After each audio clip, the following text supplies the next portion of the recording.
Hello everyone, welcome to Nimbus online platform. So जैसे आप सबको पता है कि सी सेट के ऊपर हमारी एक सीरीज़ चल रही है जिसमें हम जितने भी इम्पॉर्टेंट टॉपिक्स हैं सी सेट के उनको हम कवर कर रहे हैं। तो आज हम इस वीडियो में नेक्स्ट टॉपिक को कवर करने वाले हैं और ये जो टॉपिक हम आज डिस्कस करेंगे ये एक ऐसा टॉपिक है जो हर साल सी सेट में हमेशा पूछा जाता है। जब से सी सेट स्टार्ट हुआ है तब से लेकर आज तक हर साल यहाँ से 4 या 5 क्वेश्चन का एक सेट जो है वो ज़रूर पूछा जाता है। तो इसलिए ये बहुत इंपॉर्टेंट हो जाता है ये सेट। सो ये वाला जो सेक्शन है इसको अपने ध्यान से देखना है और ये एग्ज़ाम में जब आपको मिलेगा तो बहुत इजी सेट होता है, लेकिन थोड़ा सा ट्रिकी रहता है। इसमें आपको क्वेश्चन को अंडरस्टैंड करने में थोड़ा टाइम लगता है, लेकिन जब एक बार आपको वो समझ आ गया तो वो सारे के सारे 4-5 क्वेश्चन जो हैं वो आराम से इसमें सॉल्व हो जाते हैं। तो चलिए स्टार्ट करते हैं आज का वीडियो। तो जो टॉपिक है उसका नाम है डाटा टेबल और इसके लिए जो बेसिक्स की ज़रूरत होती है वो मैं ऑलरेडी फर्स्ट वीडियो में डिस्कस कर चुका हूँ, तो आप उस वीडियो में जाके उसको देख सकते हैं। अभी हम सीधा प्रैक्टिस के ऊपर आएंगे। तो पहले मैं एक सैम्पल सेट जो आपके साथ डिस्कस करूँगा जिसमें मैं आपको समझाने की कोशिश करूँगा कि ये सेट बहुत ईजी होता है, इसको किस तरह से रीड करना है, किस तरह से क्वेश्चन को अटैम्प्ट करना है, वो हम शुरुआत में सैम्पल जो सेट है उसमें चेक करेंगे और बाद में मैं पिछले साल के 2-3 सेट जो है वो आपको फिर डिस्कस करूँगा और बताऊंगा कि वो सेट किस तरह से आपको अटैम्प्ट करने थे और कौन सी इजी अप्रोचेस रहती हैं या फिर कौन से शॉर्टकट्स रहते हैं जिनसे आप क्वेश्चंस को इजीली जो है सॉल्व कर सकते हो। तो जैसे कि आपको दिख रहा है यहाँ पे एक सेट दिया हुआ है और इसमें मंथली सेल जो है वो आपको दी हुई है। और मंथली सेल किसकी है? ये है कार्स।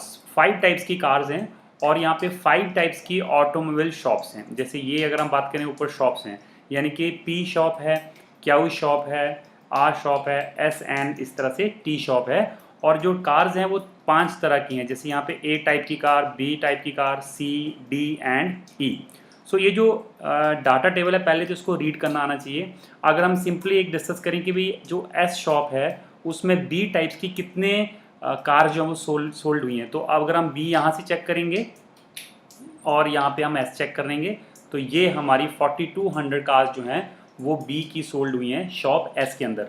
अगर हम टी में देखें भाई सी की कितनी कार्स जो हैं वो सी टाइप्स की टी में हुई हैं सोल्ड, तो यहाँ पे अगर आप देखोगे तो 4760 कार जो है वो टी की सोल्ड हुई हैं सी टाइप की। तो this is the way how to read this data table.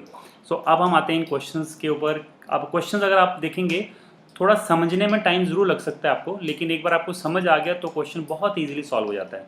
जैसे पहला क्वेश्चन है which shop has the lowest sale. अब यहाँ पे जो कीवर्ड है वो अपने ध्यान में देना है, लोएस्ट सेल बोथ। कौन कौन से टाइप में? टाइप बी की लोएस्ट सेल देखनी है और टाइप ई की लोएस्ट सेल देखनी है as compare to other shops. यानी कि बी नो, यहाँ पे आप चेक करो, यहाँ पे ये है बी और ये है यहाँ पे ई। अब इनकी लोएस्ट सेल चेक करनी है। अब बी की अगर हम लोएस्ट सेल चेक करें तो दिस इज बेसिकली बी, ये सारा बी है। तो यहाँ पे आपको दिख रहा है कि 920 is the lowest sale among all the shops. और अगर हम ई का चेक करें तो ई का यहाँ से देखें तो 280 is the lowest sale among all the shops, right. तो यहाँ से देखने से आपको लग रहा है कि this and this is the lowest sale of B and E, और वो किस शॉप के अंदर है? वो है टी शॉप के अंदर। इसका मतलब the right answer will be D, that is T. तो आपने देखा बहुत इजी क्वेश्चन था, सिर्फ आपको समझना था और उसके बाद आराम से ही क्वेश्चन निकल गया। Next question, which shop has a share of 15% sale. 15% होना चाहिए सेल का of total type D sold by all the shops. यानी कि अब कीवर्ड इसमें ये दो हैं कि डी के जितने भी सोल्ड हुई है उसका 15% जो है वो कौन सी शॉप में सेल हुआ है। अब डी अगर हम देखेंगे तो this is D basically 900, 680, 700, 1120 and 600। तो अगर आप इसको टोटल करते हैं तो ये हमारे पास बनता है 0 एंड अगेन 0, 61 एंड ये बन गया हमारा 40। So this comes out to be 4000।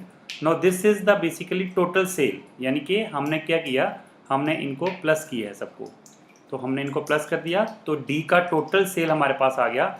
D का जो टोटल सेल है दैट इज़ बेसिकली 4000। लेकिन हमें पूछा गया है कि विच शॉप, कौन सी शॉप में डी का 15% सेल हो रहा है। तो 15% ऑफ 4000, यानी कि इसको अगर हम सॉल्व करें तो इसको हम इस तरह सॉल्व करते हैं। जिनको बेसिक्स में थोड़ी दिक्कत है वो थोड़ा यहाँ एक बार आराम से इसकी कैलकुलेशन देख लें। तो 15% मीन टू से divide by 100, of mean to से मल्टीप्लाई एंड 4000।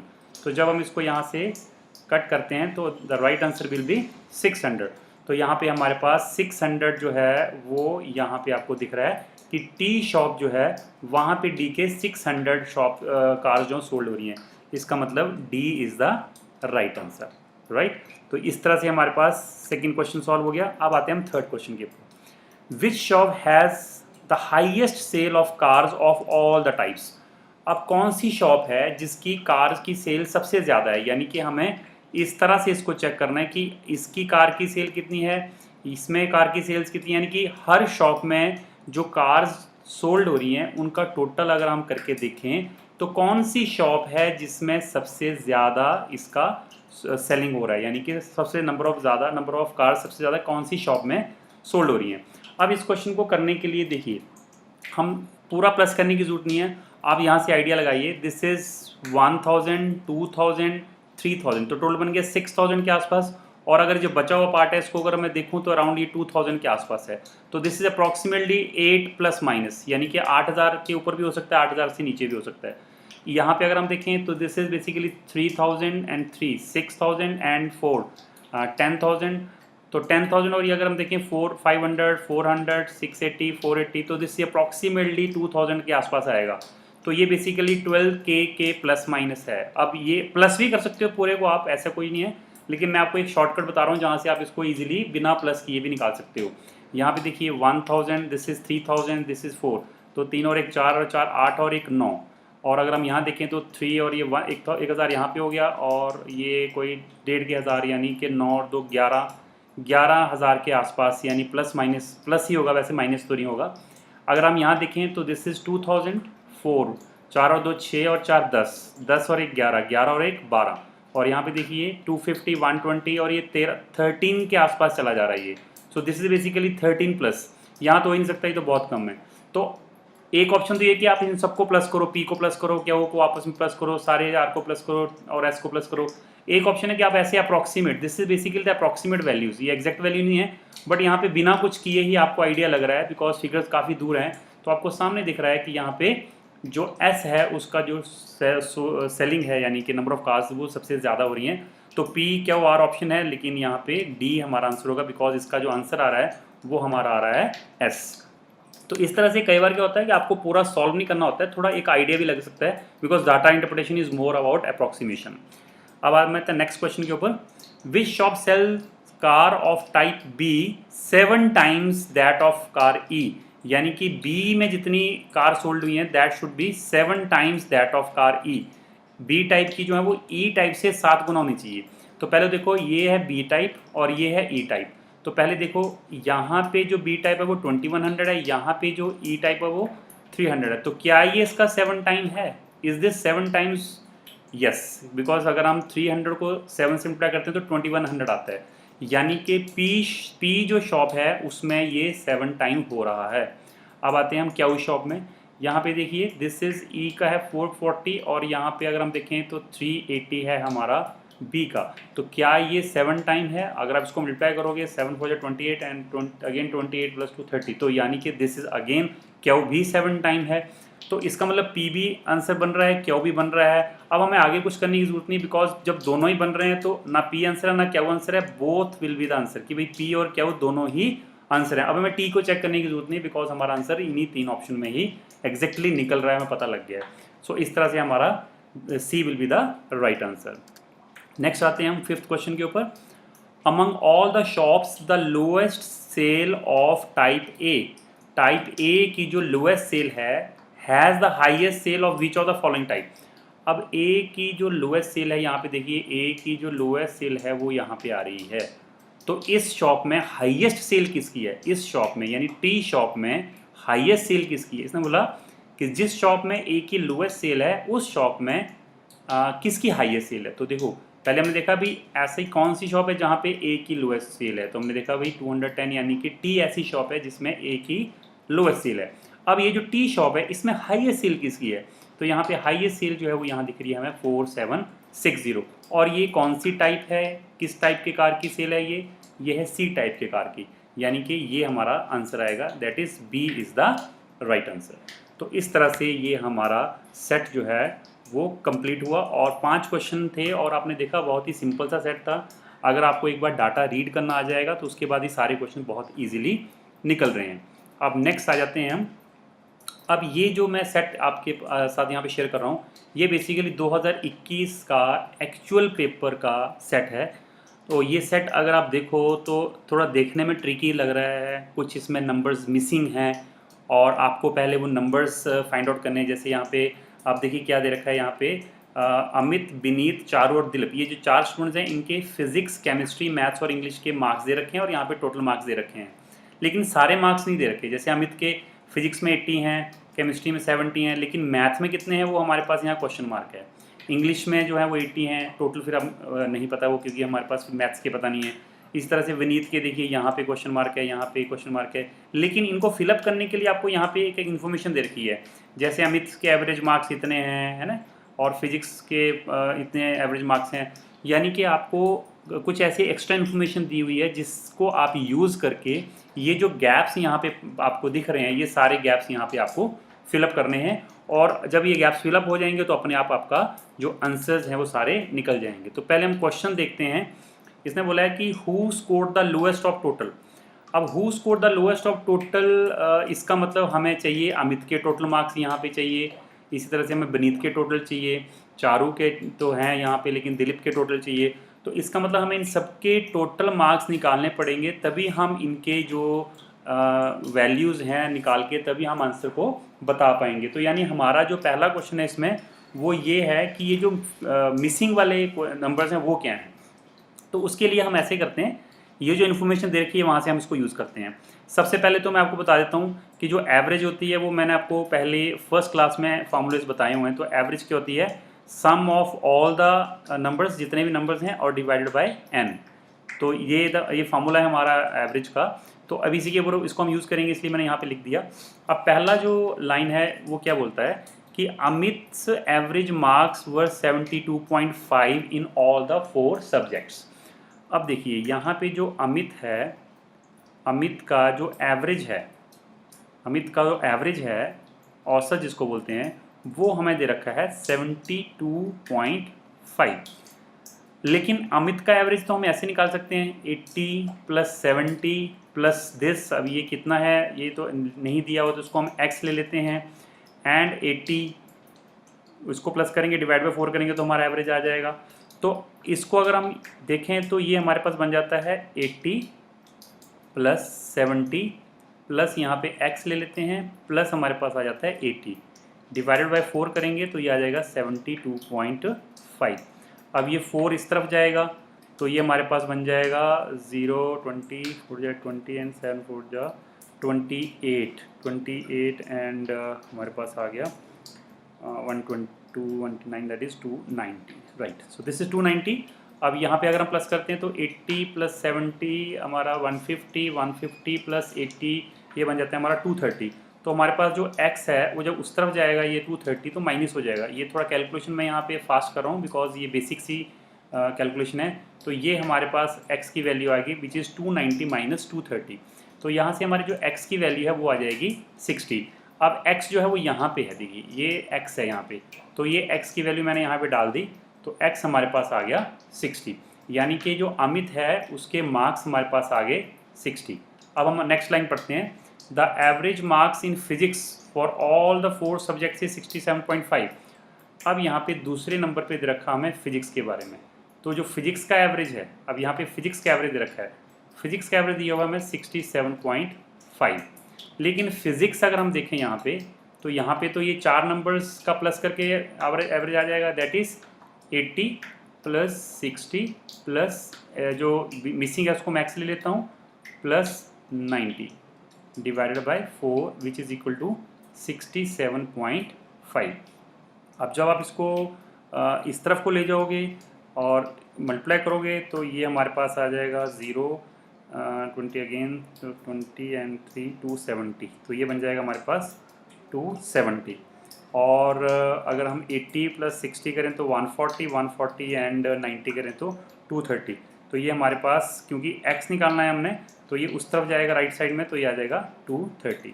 तो पहले हम 4 को उधर लेके जा रहे हैं, मल्टीप्लाई हो रहा है, फिर जो यहाँ पे प्लस आया x को यहीं रहने दिया, बाकी सारा हमने राइट साइड ले गया। तो x हमारे पास आ जाता है यहाँ से 40। तो ये हमारे पास आ गया 40। तो अब ये 40 किसका निकला, ये जो मिसिंग नंबर था, तो यहाँ पे आ गया ये 40। तो देखिए अपने आप ये नंबर जो फिलअप होते जाएंगे।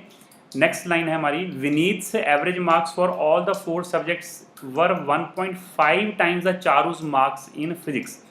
चारू के मार्क्स फिजिक्स में है 40 और उसका 1.5 करते हैं तो 60 बन जाता है। तो इसने बोला कि विनीत का जो एवरेज मार्क्स है वो कितना आ गया 60। तो विनीत जो है वो यहाँ पे है, लेकिन अभी इसका ये भी मिसिंग है, तो इसीलिए अभी हम इस लाइन को फिलहाल के लिए यहीं पे छोड़ देते हैं, आगे आ जाते हैं। Vineet and Dilip score the same marks in English.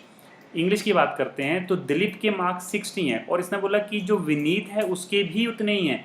इसका मतलब यहाँ पे जो है उसकी वैल्यू आएगी अगेन 60, बिकॉज विनीत और दिलीप दोनों के मार्क्स जो हैं वो इंग्लिश में एक जैसे हैं। The next line, the average English marks were the same as that of average physics marks. अब इंग्लिश के मार्क्स जो हैं एवरेज वो यहाँ पे 80 60 क्वेश्चन मार्क एंड 60, इनका एवरेज उतना ही है जितना कि फिजिक्स के मार्क्स का था, यानी कि 67.5। तो हम यहीं पे इसको कर लेते हैं कि जो हमारे पास इंग्लिश था उसका जो एवरेज मार्क्स था वो हमारे पास था उतना ही था जितना फिजिक्स का था। तो देखिए फिजिक्स का यहाँ दे रखा था, वही मैंने यहाँ पे इंग्लिश का ले लिया। तो अब यहाँ से इंग्लिश का अगर हम देखें तो इंग्लिश तो यहाँ पे 80 है, 60 है और यहाँ पे क्वेश्चन मार्क है यानी एक्स है। तो हम ऐसे ले लेते हैं, देखिए 80 plus 60 plus x plus 60 divided by 4, ये आ जाएगा 67.5। अब क्योंकि ऊपर हमने किया ही हुआ कैलकुलेशन तो ये सीधा हम पता ही 270 है, और यहाँ पे देखिए 80 और 60 140 एंड 60 आ जाएगा 200। तो जो x आएगा वो 200 जब उस तरफ जाएगा तो यहाँ पे -200 हो जाएगा। इसको आप जो है वो आराम से अपनी कॉपी पे बाद में कर सकते हैं, मैं थोड़ा फास्ट कर रहा हूँ बिकॉज कैलकुलेशन तो ईजी है, बाद में भी आप कर लोगे। तो यहाँ से जो x की वैल्यू है that is basically x 70 sorry. तो यहाँ पे जो हमारे पास आया इंग्लिश की वैल्यू यहाँ पे आ गई 70। अब इसका फ़ायदा ये हुआ कि क्योंकि चारू के टोटल मार्क्स हमें दे रखे हैं तो यहाँ से हम यहाँ पे केमिस्ट्री के मार्क्स जो है वो निकाल सकते हैं चारू के। तो चारू के टोटल मार्क्स है 220, यहाँ पे देखिए 40 और 60 ये बन गया हमारे पास 100 और 70 बन गया 170। तो 220 में से 170 गए तो बाकी जो बच गए वो उसके केमिस्ट्री में मार्क्स थे। इसका मतलब उसके केमिस्ट्री में मार्क्स कितने हो गए 50। तो अब हमारे पास ये वाला भी हो गया। Next, the total marks in chemistry were 10 less than the total marks in physics. तो फिजिक्स में हम यहाँ पे टोटल मार्क्स निकाल लेते हैं, देखिए 80 और 60 140 और 40 180 180 और 90 ये बन गया 270। और यहाँ पे इसने बोला जो केमिस्ट्री में है 10 कम है, यानी कि यहाँ पे जो मार्क्स हैं वो 260 हैं बिकॉज 10 कम है। तो इसका मतलब यहाँ पे ये 2 मिसिंग रह गए, उसके लिए अभी हमने एक लाइन बीच में छोड़ी थी, यहाँ से मुझे लगता है निकलेगा ये। Vineet's average marks for all the subjects were 1.5 times that of Charu's marks in physics. तो चारू के मार्क्स जो थे फिजिक्स में वो 40 थे और विनीत के जो थे एवरेज उसका बोल रहा है कि 1.5 टाइम होना चाहिए। तो मैं यहाँ फिर से लिख रहा हूँ, यहाँ ध्यान से देखेंगे आप, जो विनीत है उसका एवरेज जो है वो उसने बोला कि चारू के मार्क्स का 1.5 टाइम है फिजिक्स के। चारू के फिजिक्स के मार्क्स हैं 40, उसका 1.5 टाइम करेंगे 60, तो वो मार्क्स हैं हमारे विनीत का एवरेज। पर विनीत का एवरेज तो हम यहाँ से भी निकाल सकते हैं 60 प्लस ये क्वेश्चन मार्क है यानी x प्लस 60 प्लस 60। तो अगर एवरेज भी 60 है, ये भी 60 है, ये भी 60 है, ये भी 60 है, तो फिर हमें निकालने की जरूरत नहीं, बिकॉज अगर तीनों 60 हैं और एवरेज भी 60 तो चौथा भी 60 ही होगा, बिकॉज कुछ भी वेरिएशन इसमें बन ही नहीं रहा है। अब अगर आप ध्यान से देखो तो यहाँ से हमारा ये वाला मिसिंग नंबर भी निकल जाएगा, बिकॉज टोटल 260 पता है, तो ये आ गया 70 और 60 130 और ये 180। तो 180 में हम कितना प्लस करेंगे कि हमारा ये 260 आ जाएगा, तो ये हमारे पास आ गया 80। तो अब धीरे धीरे आप देखिए सारा चार्ट कंप्लीट हो गया। अब यहाँ पे टोटल देखिए 80 प्लस 70 150 150 और 60 210 और 80 this comes out to be 290। इस तरह से 60 और 60 120 180 1 तो सिंपल ये सारे 60 हैं, this comes out to be 140। उसके बाद आ जाता है 40 और 50 आ गया 90 एंड 60 150 और ये तो 220 दिया ही हुआ है। 90 and 80 170 240 and 60 this comes out to be 300। So अब आप देखिए हमें इसमें 3 या 4 मिनट लगे, लेकिन पूरा सेट जो है वो कंप्लीट हो गया। अगर इससे ज़्यादा भी लगते हैं, मान लो 7-8 मिनट भी लगते हैं, तब भी इसके 4 या 5 क्वेश्चन हैं और वो 4 या 5 क्वेश्चन इसी डाटे में से निकाल के आपको पूछेगा। तो बहुत ही सिंपल क्वेश्चंस हैं। अगर आप आगे देखो, who scored the lowest total, कौन किस बच्चे ने लोएस्ट लिया है, तो अमित, देखिए अब ये तो कुछ है ही नहीं है। देखो अमित के 290 हैं, विनीत के 240 हैं, चारू के 220 हैं और दिलीप के 300 हैं। तो अब आपको सामने ही दिख रहा है कि चारू के जो है वो सबसे कम मार्क्स हैं, तो C will be the answer. Sorry, Charu जो है वो 220 है, तो चारू के सबसे कम मार्क्स हैं सी। तो बहुत सिंपल क्वेश्चन है। अब इसको ऐसे ही रखना पड़ेगा बिकॉज ये कैलकुलेशन बार बार नहीं कर पाएंगे। नेक्स्ट क्वेश्चन यहाँ पे आ जाइए। तो नेक्स्ट क्वेश्चन जो है उसने पूछा है the average marks of all the persons are approximately average of all the persons. अब इसने एवरेज पूछा है, तो एवरेज हम कैसे निकालेंगे, जितने भी टोटल मार्क्स हैं, देखिए यहाँ पे 290, 240, 220, 300। सो इसमें से इसने बोला है कि जितने भी पर्सन्स हैं, चारों पर्सन जो हैं उनका एवरेज सब्जेक्ट में कितना आएगा। यानी कि पहले हम क्या करते हैं, इनको प्लस कर लेते हैं। तो यहीं पे प्लस कर देता हूँ मैं आपको। देखिए 0 0 ये बन गया 0 एंड 9 4 13 13 एंड 2 15 एंड 1 3 2 5 5 एंड 5 10। तो it comes out to be 1050। अब क्योंकि ये 1050 आया, तो यहाँ पे इसको हम डिवाइड करेंगे 16 के साथ। क्यों 16 से डिवाइड करेंगे, बिकॉज 4 स्टूडेंट्स हैं तो उनके 4 सब्जेक्ट्स हैं, तो टोटल 16 सब्जेक्ट्स या 16 पर्सन्स आप बोल सकते हो पर सब्जेक्ट। अगर हम देखें तो यहाँ से हमारे पास इसको डिवाइड करेंगे तो ये आएगा 16 6 जा 96। तो यहाँ पे देखिए 16 6 जा, बिकॉज एक ही हमारे पास ऑप्शन बन रही है, तो ये हमारा यहाँ से आंसर आएगा। So the answer will be 65.625। तो इसी तरह से हमारे पास नेक्स्ट क्वेश्चन की तरफ आते हैं हम। Who is the highest scorer in chemistry. तो अभी हमने पीछे किया था केमिस्ट्री में, यहाँ पे थे 60, बिकॉज ये सारे 60 थे, राइट।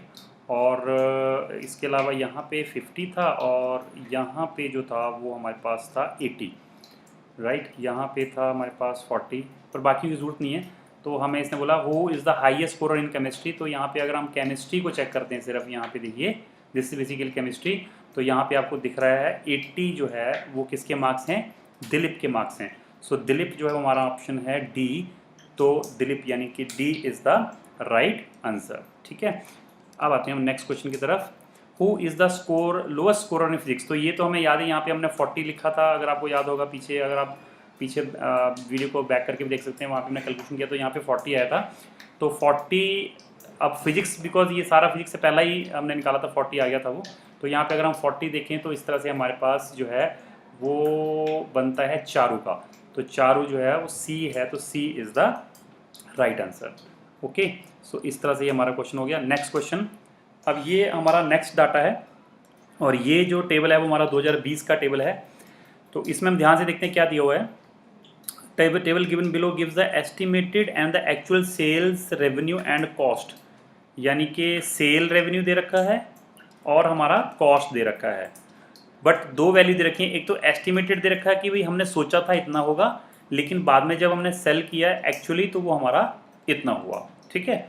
तो अब ये दो फिगर्स दे रखी हैं और प्रॉफिट तो आपको पता ही है क्या होता है, रेवेन्यू माइनस कॉस्ट। तो इसमें कोई ज़्यादा टेक्निकल चीज़ नहीं है। The question is for how many years actual profit is more than the estimated profit. इसका मतलब हमें दो चीज़ें निकालनी है, एक तो हमें निकालना है एक्चुअल प्रॉफिट और एक हमें निकालना है एस्टिमेटेड प्रॉफिट। तो एक्चुअल प्रॉफिट कहाँ से आएगा, ये हमारा आएगा actual sale minus actual cost. तो अगर हम पहले 2007 की बात करते हैं, पहले देखिए, तो इसमें हम एक्चुअल देखेंगे पहले। तो यहाँ पे एक्चुअल हमारे पास जो सेल है वो हमारे पास है 1326 और हमारे पास जो एक्चुअल कॉस्ट है वो हमारे पास 988। तो हम इसको इसमें से माइनस कर देते हैं। तो जब हम इसको माइनस करते हैं 1326 को 988 से, तो हमारे पास आ जाएगा 8, दिस इज़ 3 एंड 3। सो हमारा आंसर आया 338। यही अगर हम 2008 में चेक करते हैं तो यहाँ से हमारे पास 2008 में जो एक्चुअल सेल है that is 1286 and actual cost जो है वो है 1076। सो ये आएगा 1286 माइनस 1076। तो इसको अगर आप कैलकुलेट करेंगे तो ये हमारे पास आ जाएगा 210। और अगर हम 2009 की बात करते हैं इसी में, अब मेरे ख्याल से आपको आइडिया लग गया होगा कि हम फिगर्स कैसे ले रहे हैं। तो ये दो फिगर्स आएंगी, तो this is basically 1452 minus this is 1068। तो यहाँ पे अगर हम इसको माइनस करते हैं तो 4 and this one is 8 and 3। सो ये हमारे पास आ गया तीनों वैल्यूज़ एक्चुअल प्रॉफिट की। अब इसी तरह से हमने निकालना है एस्टिमेटेड प्रॉफिट। तो एस्टिमेटेड प्रॉफिट अगर हम निकालेंगे तो ये हमारे पास आ जाएगा यहाँ पे estimated, this comes out to be estimated sale minus estimated cost. So अगर हम 2007 की बात करते हैं पहले, तो हमारे पास जो एस्टिमेटेड सेल रहेगी that will B 1281। This is 1281 and estimated revenue is cost is 986। तो अगर हम इसको यहाँ से देखते हैं तो this comes out to be 5 and 9 and this is 2। अगर हम 2008 की बात करते हैं तो यहाँ पे देखिए 2008 में 12 दिस वन इज़ 1452 माइनस 1051। तो 1452 माइनस 1051 अगर आप करते हैं तो this comes out to be 1 and this is 0 and this one is 4 and 401। And 2009 की अगर हम बात करते हैं तो इसमें आ जाएगा हमारे पास 1228 minus 1024. So it comes out to be 40 and 40 and this is 2 basically.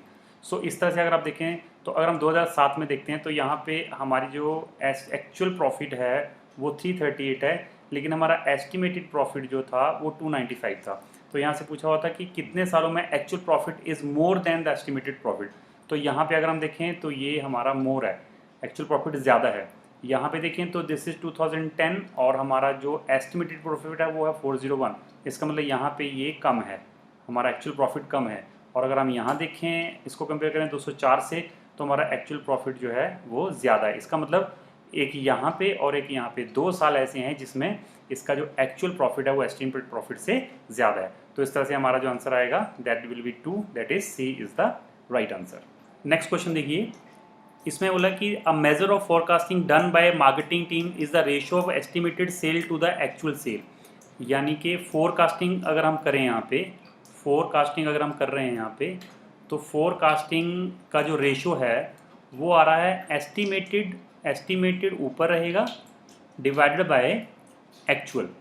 ये हमारा बेसिकली फोरकास्टिंग है। तो अगर हम फोरकास्टिंग करें 2007 का, किसकी बात कर रहा है यहाँ पे, ये सेल की बात कर रहा है। तो हम सेल का लेंगे, this is basically all about sale, क्योंकि कॉस्ट का इसमें कहीं क्वेश्चन में बोला ही नहीं है तो हमने सिर्फ सेल लेनी है। तो सेल अगर हम देखें 2007 में तो यहाँ पे बनता है ये 1281। 2007 में देखिए एस्टिमेटेड जो है वो 1281 है और जो एक्चुअल है वो है 1326। यहाँ पे अगर हम देखें फोरकास्टिंग 2008 का सेल का देखें तो यहाँ बनता है 1452 ऊपर रहेगा और 1286 नीचे रहेगा। इस तरह से अगर हम 2009 का देखें तो ये बन जाता है हमारे पास 1228 ऊपर बन जाता है और 1452 जो है वो नीचे बन जाता है। अब इस केस में अगर हम देखें तो लोअर इज़ द, अब ये तो रेशियो आ गई पर कैलकुलेट बाद में करते हैं। इसने क्वेश्चन क्या पूछा हुआ है, lower is the value better is the forecasting. जितनी ज़्यादा लोअर इसकी वैल्यू होगी उतना बेटर इसका फोरकास्टिंग होगा। तो कौन सा ईयर जो है बेस्ट है, यानी कि ऐसा कौन सा ईयर है जिसमें सबसे लोएस्ट जो है वो फोरकास्टिंग की वैल्यू आई है। लोएस्ट फोरकास्टिंग का मतलब जितना कम वैल्यू आएगा। अब देखिए यहाँ पे हम इन तीनों को अगर हम ध्यान से देखें तो ये 1 से छोटा है, बिकॉज डिनोमिनेटर नीचे वाला बड़ा है ऊपर वाला छोटा है। यहाँ पे डिनोमिनेटर छोटा है ऊपर वाला बड़ा है तो ये 1 से बड़ा है, इसका मतलब इसकी वैल्यू तो 1 से बड़ी आएगी, 1 प्लस आएगी। इसलिए ये तो अपना रेस से बाहर है, बिकॉज ये तो बड़ा ही हो गया, ऊपर वाला इससे छोटा है।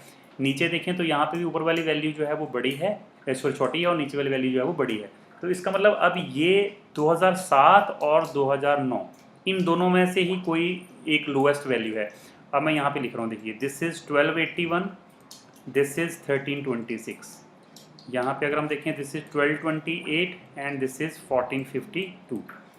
अब यहाँ पे अगर हम देखें तो जो न्यूमरेटर है, ऊपर वाला जो वैल्यू है, उसमें जो हो रहा है वो माइनस हो रहा है।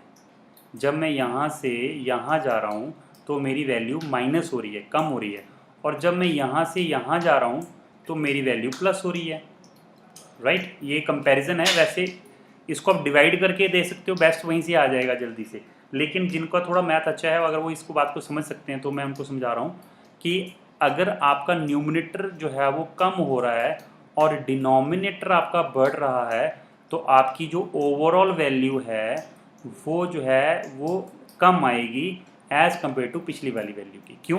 क्योंकि आपका ऊपर वाला वैल्यू तो घट रहा है और नीचे वाला वैल्यू आपका बढ़ रहा है। तो इसकी इफेक्टिव, जब भी आपका ऊपर वाला कांस्टेंट रहता है और नीचे वाला बढ़ता है तो आपका ओवरऑल वैल्यू जो है वो घटता है, और अगर नीचे वाला कांस्टेंट रहता है और ऊपर वाला घटता है तो भी ओवरऑल वैल्यू घटता है। लेकिन ये तो दोनों ही हो रहा है, ऊपर वाला घट भी रहा है, नीचे वाला बढ़ भी रहा है। इसका मतलब ये वाला जो वैल्यू है ये इससे भी कम आएगा।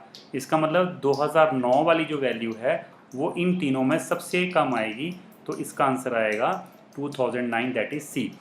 अगर जिनको ये बात समझ नहीं आई जो मैंने अभी समझाई तो वो आप ऐसे भी करके इसका सिंपल जल्दी से आंसर निकाल सकते हैं। यहाँ पे ये वाला करेंगे और दूसरे वैल्यू के लिए हम 1228 यहाँ पे लेंगे और 1452 यहाँ पे आ जाएगा। तो जब आप कैलकुलेट करोगे तो 0 पॉइंट समथिंग आएगा, ये 0 पॉइंट समथिंग आएगा, तो अपने आप ही आपको इसकी वैल्यू पता लग जाएगी। लेकिन जिनको थोड़ा मैथ का आइडिया है, कंपैरेटिव एनालिसिस जो कर पाते हैं, उनको मैं एक शॉर्टकट तरीका बता रहा हूँ। तो इस तरह से आप करेंगे, 2009 जो है हमारा राइट आंसर आएगा। तो इस तरह से नेक्स्ट क्वेश्चन पे आते हैं हम। Company plans to use a different mechanism for forecasting of its maximum possible profit. This is basically maximum possible profit. अब ये एक मैकेनिज्म यूज कर रहे हैं जिसमें हो रहा है कि मैक्सिमम पॉसिबल प्रॉफिट क्या है। This is basically maximum of estimated and actual sale minus minimum of estimated and actual cost. यानी कि जब आप सेल लो तब तो आप दोनों में से जो मैक्सिमम वो ले लो, और जब आप कॉस्ट लो तो जो दोनों में से है उनकी मिनिमम वैल्यू लो। तो उससे आपका जो है वो इफेक्टिव मैक्सिमम पॉसिबल प्रॉफिट जो है वो निकल के आएगा। तो आप बताओ कि what is the maximum possible profit derived in this way. तो सबसे पहले हम देखते हैं अपना 2007 में देखते हैं। देखिए 2007 में अगर हम सेल की बात करें तो 2007 में यहाँ पे 1281 है सेल, एक्चुअल सेल 1326 है। तो इसने बोला कि दोनों में से मैक्सिमम लेनी है, तो दोनों में से मैक्सिमम कौन सी है, 1326, माइनस मिनिमम लेना है कॉस्ट का, एक्चुअल और एस्टिमेटेड दोनों में से। तो यहाँ पे अगर हम देखें एस्टिमेटेड 986 है और एक्चुअल 988 है, तो दोनों का मिनिमम देखें तो बनता है 986।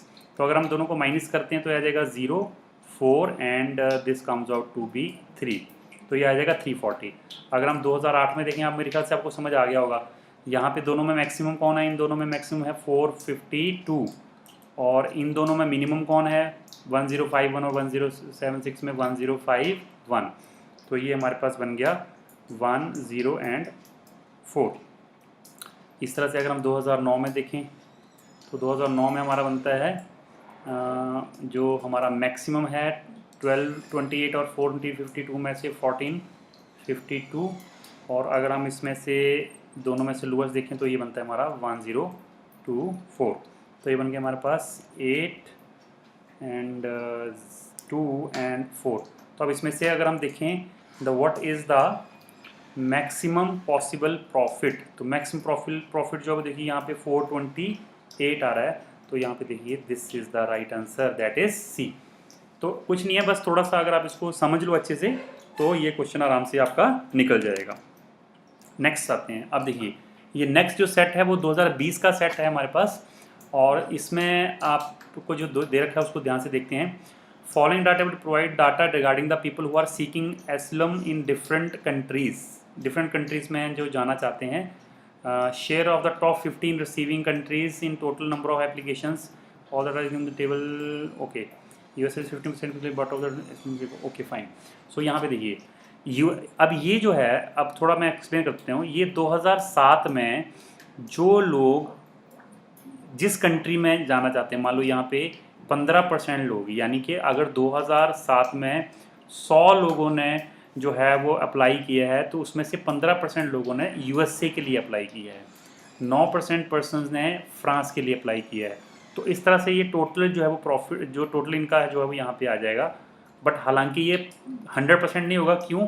क्योंकि ये सारी कंट्रीज़ का नहीं है, इसके अलावा भी कुछ कंट्रीज़ हैं, लेकिन इन्होंने टॉप की 15 कंट्रीज़ का यहाँ पे दे रखा है, यानी कि फर्स्ट सेकंड थर्ड फोर्थ ऐसे करते करते इन्होंने टोटल 15 कंट्रीज़ का यहाँ पे देखिए टॉप 15 कंट्रीज़ का दे रखा है। तो उसके हिसाब से इन्होंने परसेंटेज दे रखी कि जैसे 2008 में यूएसए को 13% लोगों ने किया, 2009 में 13%, 2010 में 15% लोगों ने, तो इस तरह से ये परसेंटेज दे रखी है। तो ये डाटा तो अब समझ आ गया। अब आते हैं हम क्वेश्चंस के ऊपर। The question is USA received 72,800 applications in the year 2010। अब देखिए यहाँ पे हमारा USA आ गया और ये 2010 आ गया। तो USA के कितने एप्लीकेशंस आए हैं यहाँ पे? 15% आए हैं, राइट। सो 15% ऑफ किसका? 15% ऑफ टोटल एप्लीकेशंस। तो 15% ऑफ टोटल एप्लीकेशन जो हैं वो हमें दे रखी हैं, लेकिन यहाँ पे जो है वो 72,800 हैं ये। तो इसका मतलब 15% ऑफ टोटल जो है वो 72,800 है, क्योंकि 15% लोगों ने अप्लाई किया, यहाँ पे 72,800 लोगों ने अप्लाई किया, मतलब बात तो एक ही है। तो जो 15% है टोटल का वो 72,800 के बराबर है। तो अब ये बताइए कि then how many number of total of asylum seekers who did not apply to any country to the country mention in the table, यानी कि इसमें ऐसे कितने लोग हैं जिन्होंने इन कंट्रीज़ में से किसी में भी अप्लाई नहीं किया। इसका मतलब जितने लोगों ने यहाँ पे अप्लाई किया इन 15 कंट्रीज़ को, उसके अलावा कितने परसेंट लोग हैं। तो पहले तो मुझे ये पता होना चाहिए कि भाई इन टोटल कंट्रीज़ में टोटल कितने परसेंट लोगों ने अप्लाई किया है। फिर जो बचेगा वो बाकी स्टूडेंट बाकी एप्लीकेशन होंगी जिन्होंने इसमें नहीं अप्लाई किया है, तो इनको पहले प्लस करना पड़ेगा। तो देखिए 15 और 13 आ गया 28 एंड 38 39 39 एंड 3 42 51 57 63 69 69 and 4 73 76 79 83 86 89 and 92। तो 92% ऐसे लोग हैं जिन्होंने इन 15 कंट्रीज़ में अप्लाई किया है। तो ऐसे कितने लोग हैं जिन्होंने डिडंट अप्लाई? ऐसे कितने लोग हैं जिन्होंने अप्लाई नहीं किया, डिडंट अप्लाई?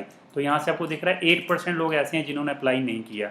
तो अगर हमें 15% दे रखा है, if 15% is equal to 72,800 then 1% is equal to 72,800 divided by 15 and 8% is equal to, this comes out to be 72,800 divided by 15 multiply by 8। तो अब इसको जब आप कैलकुलेट करोगे, इसको आपको ज़ीरो से आपका ये आ जाएगा, सिंपली आप इसको मल्टीप्लाई कर सकते हैं। पहले दिया जाएगा 0 0 8 8 जा 64 6 8 2 जा 16 एंड 6 22 2 56 एंड 2 58 56 एंड 58 राइट, और ये आ गया 15। तो अप्रॉक्सीमेटली 15 से डिवाइड करो तो इट कम्स आउट टू 15 3 जा 45 13 132 15 8 जा 120 12 124 and 15 8 जा again 120 4 40 15 2 जा 30 10 15 6 जा 90 एंड पॉइंट समथिंग। तो ये 38826 के आसपास आएगा। तो 388 यानी कि C will be the right answer, 38800। तो ये हमारे पास C will be the right answer. तो थोड़ा सा कैलकुलेटिव था, लेकिन फिर भी आराम से ये क्वेश्चन निकल जाता है। Next question is the sum of percentage of application received by the top 3 rank countries is more than the sum of percentage of the application received by the remaining countries in the table in number of years. यानी कि ऐसे कितने years हैं, mean to से अगर हम 2007 की बात करें तो इसमें जो टॉप के 3 रैंक की जो कंट्रीज़ में जो परसेंटेज नंबर ऑफ परसेंटेज जो एप्लीकेशंस की गई हैं वो उसके अलावा जो बाकी 12 कंट्रीज़ बचती हैं इस टेबल के अंदर, बिकॉज इसने सिर्फ टेबल की बात करी है, तो इस टेबल में क्योंकि टोटल 15 है तो 3 रैंक्स के टोटल परसेंटेज करें और हम उसके अलावा जो बाकी कंट्रीज़ बची उनके प्लस करें, तो ऐसी कितने केसेस हैं या ऐसी कितने ईयर्स बनते हैं जिसके अंदर ये जो टॉप 3 रैंक्स की कंट्रीज़ हैं इनका जो सम है परसेंटेज का, that is more than the sum of the remaining countries. तो पहले हम 2007 की बात करते हैं। देखिए 2007 में टॉप 3 रैंक कौन है? एक तो है यूएसए 15%, स्वीडन है 11% and the third one is France, that is 9%। अब इन 3 कंट्रीज़ का जो परसेंटेज है वो कितना बनता है? 15% और 9%, ये बनता है 24%। 24 एंड 11 ये हमारे पास बन जाता है टोटल 35%। उसके अलावा जो बाकी कंट्रीज़ हैं, अब ये देखना है कि उनका परसेंटेज 35% से ज़्यादा है या कम है। अगर तो ज़्यादा है, अगर तो sum of the percent of application sought by the top 3 rank countries is more than, तो अगर ज़्यादा है तो उसको गिनना है। अब देखिए यहाँ पे बाकी कंट्रीज़ को देखते हैं। 6 and 4 10, 10 and 3 13, 13 and 8 21, 21 and 8 29, 29 and 3 32, 34 and 36। तो ये अब जो रिमेनिंग कंट्रीज है उनका 35 से ज़्यादा हो गया, 36 हो गया, इसका मतलब 35 से ज़्यादा हो गया। इसका मतलब ये कंट्री जो है इसका जो है वो रिमेनिंग कंट्री से ज़्यादा नहीं है। हमें ये बताना कितनों का ज़्यादा है। इसी तरह से यहाँ देखते हैं टॉप रैंक 1 में है 13%, फिर है हमारे पास 10% और उसके बाद है हमारे पास 9%। तो अगर हम इनको प्लस करें तो 13 एंड 9 ये बन जाता है 22% and 22% and 10, this comes out to be 32%। अब देखते हैं कि बाकी रिमेनिंग कंट्रीज़ का कितना बनता है। ये देखिए 6 and 8 14, 14 and 6 20, 20 and 3 23, 23 and 8 31, 31 and 4 35, यानी कि 32% से तो ज़्यादा हो गया। इसका मतलब ये भी हमारे पास नहीं आएगा, बिकॉज इसमें भी जो है वो ज़्यादा जा रहा है वो। अब यहाँ पे देखते हैं 13%, 11% एंड जो third one is here 9%. So 13 and 11, that is 24%, 24% and 9. Again this is 33%. Now check other numbers. 7 and 5 12, 12 and 6 18, 18 and 5 23, 23 and 8 31, 31 and 4 again 35, more than 33। तो ये भी कंट्री जो है उसका भी ज़्यादा नहीं है, इसका भी कम है। Next 2010 15%, 13% and 11%। तो 15 and 13 28 and this is basically 39%। Now just check the other countries. This is 3 and 9 12, 12 and 6 18, 18 and 6 24, 24 and 6 30, 34 37 40। अब ये 40 से ज़्यादा हो गया, इसका मतलब 2010 भी जो है इसके भी परसेंटेज जो है वो ज़्यादा नहीं है, ये भी कम रह रही है ना। यहाँ पे देखते हैं 17%, 12% एंड 10%। सो यहाँ पे अगर हम देखें तो 17 एंड 12 29%, 29 एंड 10 39%।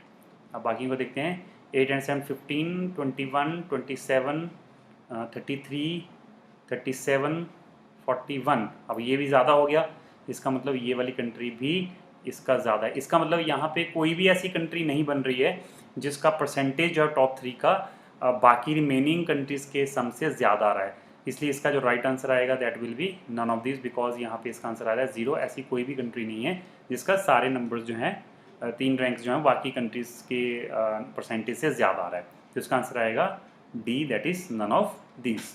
नेक्स्ट क्वेश्चन देखिए, the sum of the ranks of Germany across the given duration. तो इसमें ये हो रहा है कि जो जर्मनी है उसका जो रैंक का प्लस है गिवन ड्यूरेशन वो कितना है।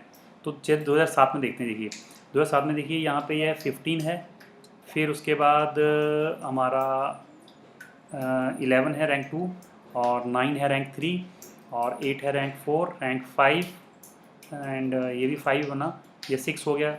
तो 5 और 6, तो यहाँ पे ये 7th इसका आएगा बेसिकली। तो जर्मनी जो है वो यहाँ पे आ गया 7। अब यहाँ पे देखिए ये है रैंक 1, अगेन रैंक 2, तो 1 2 एंड दिस इज़ 3। हमें देखना है जर्मनी का, तो 1 2 3 4 5 एंड अब 6 के 2 आ रहे हैं तो इनको हम 6 ही लेंगे, दिस इज़ बेसिकली 6। उसके बाद हमारे पास आएगा 2009 में रैंक 1 2 3, हमें देखना है इसका 3 एंड 4 एंड 7 का आ जाएगा रैंक 5, ठीक है। अब यहाँ पे देखिए जर्मनी है ये, तो देखिए रैंक 1 2 एंड ये तो आराम से आ रहा है 3, जल्दी से आ गया। एंड 11 में देखेंगे यहाँ पे तो ये है तो rank 1 2 and this is 3 basically. तो 7 एंड 6 हमारा 13, 13 एंड 5 18, 18 एंड 3 हमारा 21, 21 एंड 3 24। सो हमारा राइट आंसर आ गया सी। तो अब अगेन देखिए सिंपल क्वेश्चन था लेकिन थोड़ा सा ध्यान से करने की जरूरत थी। Next question, between 2007 and 2011 the United States of America received the largest number of asylum seekers is 2,78,800 applications. Then the total number of applications received by the France. ये हो रहा है कि 2007 से लेकर 2011 तक जो टोटल एप्लीकेशन है वो है 2,78,800। ये सारी एप्लीकेशंस हैं, ये सारी एप्लीकेशंस वो हैं जो यूएसए ने रिसीव करी हैं, ठीक है। तो अब ये बोल रहा है then the total number of applications received by France. अब फ्रांस ने कितनी एप्लीकेशन रिसीव करी हैं। अब क्योंकि यहाँ पे ये 15% जो है वो 2007 की वैल्यू का है, ये 13% जो है वो 2008 की वैल्यू का है। तो अगर तो अलग अलग वैल्यूज़ हमें दे रखी होती तो वहाँ से तो हम टोटल निकाल सकते थे यहाँ पे कितना आएगा, बिकॉज हमें टोटल ही नहीं पता है। जैसे हमने पहले क्वेश्चन में किया था कि 15% जो है वो हमें दिया हुआ था तो हमने यहाँ से इसका टोटल निकाल लिया था। तो अगर हमें 2007 का कुछ वैल्यू दिया होता है फिर हम परसेंटेज से कंपेयर करके 2007 की वैल्यू निकाल लेते, फिर हम वहाँ से फ्रांस की वैल्यू निकाल लेते। लेकिन अब यहाँ पे इसने हमें टोटल दे दिया यहाँ पे यूएसए का। अब टोटल वैल्यू तो हमें पता लग गई है, लेकिन इसमें हर साल की वैल्यू कितनी है अलग अलग वो हमें नहीं पता, बिकॉज हर साल की वैल्यू डिफरेंट होगी। तो इसलिए हम इंडिविजुअल हर साल का वैल्यू टोटल नहीं निकाल पाएंगे, और जब तक हम टोटल इंडिविजुअल का वैल्यू नहीं निकाल पाएंगे तब तक, जैसे फ्रांस है यहाँ पे देखिए ये फ्रांस है, तो फ्रांस का 9% कैसे निकालेंगे। जब तक मुझे इसका टोटल नहीं पता होगा तब तक मैं इसका 9% नहीं निकाल पाऊंगा। तो इसका जो आंसर आएगा वो आएगा can not be determined, because हमें अलग अलग ईयर की वैल्यू नहीं पता है। तो टोटल वैल्यू अगर हमें किसी एक कंट्री की दे भी दी तब भी हमें कोई फ़ायदा नहीं होगा, बिकॉज हमें दूसरी कंट्री की निकालने के लिए हमें उसके हर साल की वैल्यू जो है वो टोटल चाहिए होंगी। तो इसलिए इसका जो आंसर आएगा वो आएगा कैन नॉट बी डिटर्मिन्ड। चलिए, तो इस तरह से हमारा नेक्स्ट क्वेश्चन आ जाता है, the country which has seen the minimum variation from 2011 to 2007 in the ranking. मतलब रैंकिंग जो है उसमें रैंक में मिनिमम वेरिएशन किसका है, कि भाई पहले रैंक मान लो 8 था और इस बार 7 आया है, या पहले मान लो 10 था इस बार 6 आया, तो फिर 6 वाला जो है 10 के बाद 6 आया वो रैंक में वेरिएशन ज़्यादा है, 8 के बाद अगर 7 बना तो रैंक में वेरिएशन कम है। तो हमें ये बोल रहा है कि कौन सी ऐसी कंट्री जिसमें रैंकिंग में जो वेरिएशन है वो सबसे कम है। तो देखिए यूएसए को देखते हैं पहले, इसने 4 ही कंट्रीज़ की बात करी तो हम 4 को ही चेक करेंगे, ज़्यादा को चेक नहीं करेंगे। यूएसए में 2007 में जो था वो रैंक था 15, और 2011 में जो रैंक है सॉरी ये परसेंटेज था, तो रैंक की अगर हम बात करें तो इस पूरे टेबल में इसका जो रैंक था वो था फर्स्ट। यहाँ पे अगर हम देखें इस पूरे टेबल में तो इसका रैंक यहाँ पे भी क्या बन रहा है फर्स्ट, यानी कि यूएसए जो है वो यहाँ पे भी फर्स्ट रैंक पे था, यहाँ पे भी फर्स्ट रैंक पे था। तो इसका जो रैंक था उसमें तो कोई भी चेंज नहीं आया, तो इससे ज़्यादा तो कोई वेरिएशन ज़्यादा आ ही नहीं सकता किससे कम किसी में। इसका मतलब यूएसए जो है वही हमारा आंसर होगा, हमें बाकी को चेक करने की ज़रूरत नहीं है, बिकॉज रैंक सेम ही रह गया तो इससे कम वेरिएशन तो कहीं भी नहीं हो सकता, ठीक है। तो इस तरह से ये तो बहुत ही सिंपल क्वेश्चन था, मतलब बहुत ईजी क्वेश्चन था ये। तो इस तरह से ये आज का वीडियो यहीं पे ख़त्म होता है। तो आई होप ये आपको समझ आए होंगे सारे क्वेश्चंस, और आपको ये पता लगा होगा कि जो डाटा टेबल के क्वेश्चंस होते हैं वो देखने में बहुत बड़े लगते हैं, लेकिन जब इनको आप सॉल्व करते हो तो बहुत ईजी होते हैं। तो आई होप आपको इस वीडियो से हेल्प मिलेगी, और अगर आप इस तरह के और क्वेश्चन थोड़े प्रैक्टिस कर लें तो एग्ज़ाम में ऐसा जब सेट आएगा तो आप ज़रूर इनके सारे क्वेश्चन को करके आओगे।